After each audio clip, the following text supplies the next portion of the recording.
Let's talk about how our brain is constantly under attack by movies, news, social media, series and all other big brands.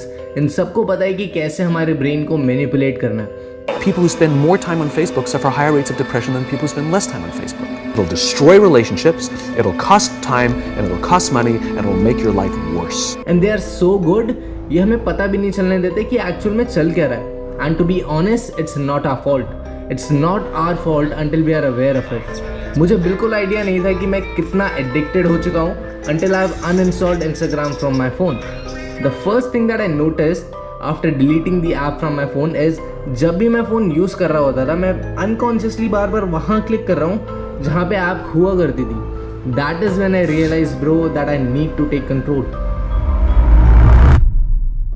I'm not saying I'm perfect and I never will be, but I'm way better than those who'll pretend that they know all this but still fall for the same damn trap every single time. I know ये intro कुछ लोगों को offending लगी होगी and वो अब तक video बंद करके जा चुके होंगे. And to be honest, I don't even care. I said all this intentionally to filter the audience, and those who are still watching, please listen to me very carefully. This video is specially made for people like you who wants to take control of their action and smartly play this wonderful game called life.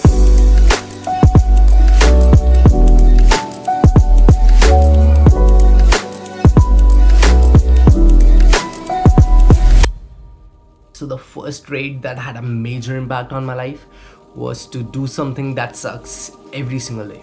I heard David Goggins talk about it, and he says if you want to build any sort of mental toughness, this is the first step to do it.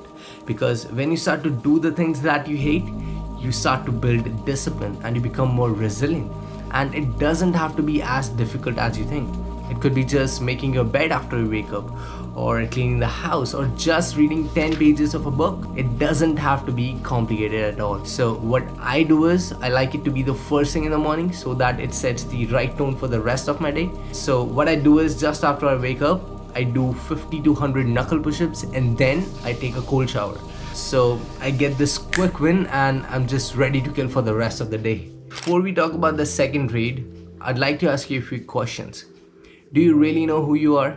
What your strengths are? What are you doing with your life? How is it actually helping you to become the person you want to be? If you don't, then that's actually good, because now you have something to work on, and that is the second trait.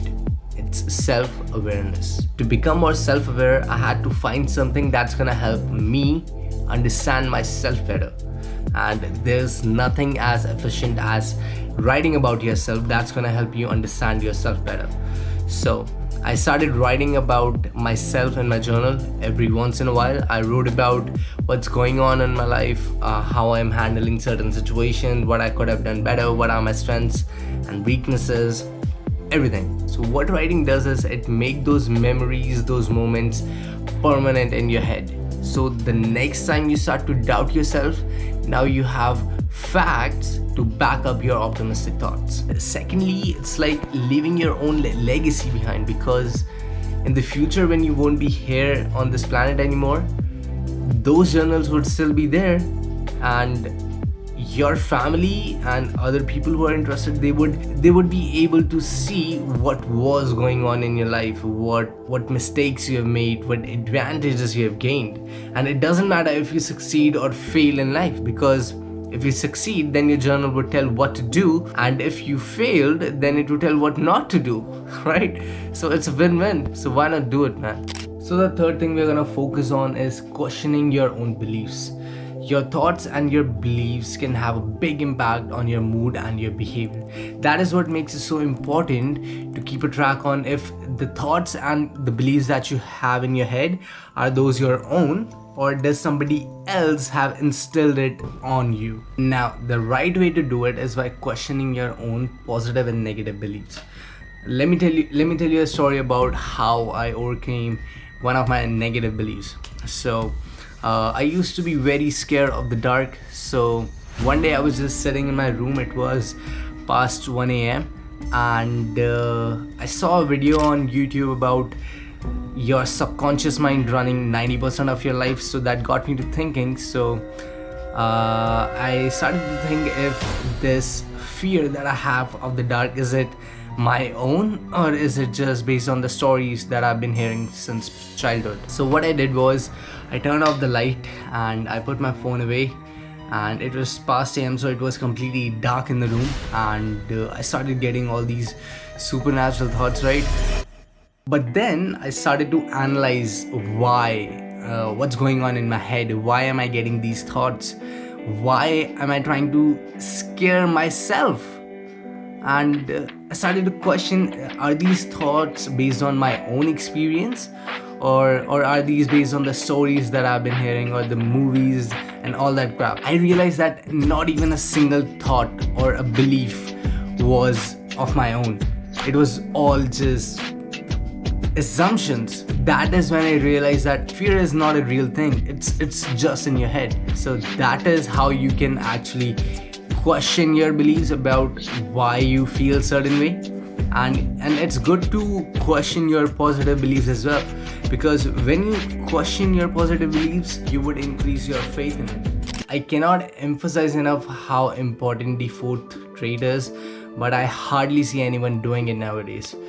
The fourth trait is setting goals and taking action towards your goal. It's very important to have a plan and take actions towards that goal every single day, because the people who fail to plan are planning to fail. Let me explain you with an example. So let's say you want to gain 10 kgs in next 10 months. That means you would need to gain 1 kg per month, right? And in order to gain 1 kg per month, you need to consume a surplus of 7,700 calories over the course of the month.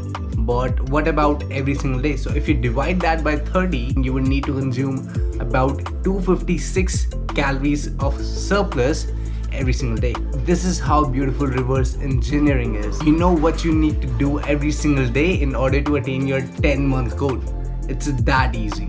The next trait really helped me in understanding how our brain works, and if you start working on it, it will definitely help you attract good things in your life. So the last trait is train your subconscious. The reason I use the word train here is because you can actually train your subconscious mind by being conscious about what you're putting into your mental factory. That's another reason why I'm not using social media anymore, is because when you're on your phone scrolling through all the reels, 90% of it is just trash, and your subconscious mind is always on recording. So sooner or later your head is gonna be filled with trash. That is why I'm very conscious about what songs am I listening to, who am I hanging out with, what are the thoughts and beliefs of my friends. All these things seem so small, but if you're not focusing on these small basic things, you're gonna regret it for the rest of your life. So guys, these were the 5 strategies that really helped me change the course of my life during this year 2023, and 2024 is just around the corner. I hope you guys have new plans, new strategies, new dreams, new enthusiasm for the next year. And as this would be the last video on my channel for 2023, so I wish you guys very happy new year. And for this year, just decide what you want to be and put your heart into it, man. I'll see you next year. Have a good night.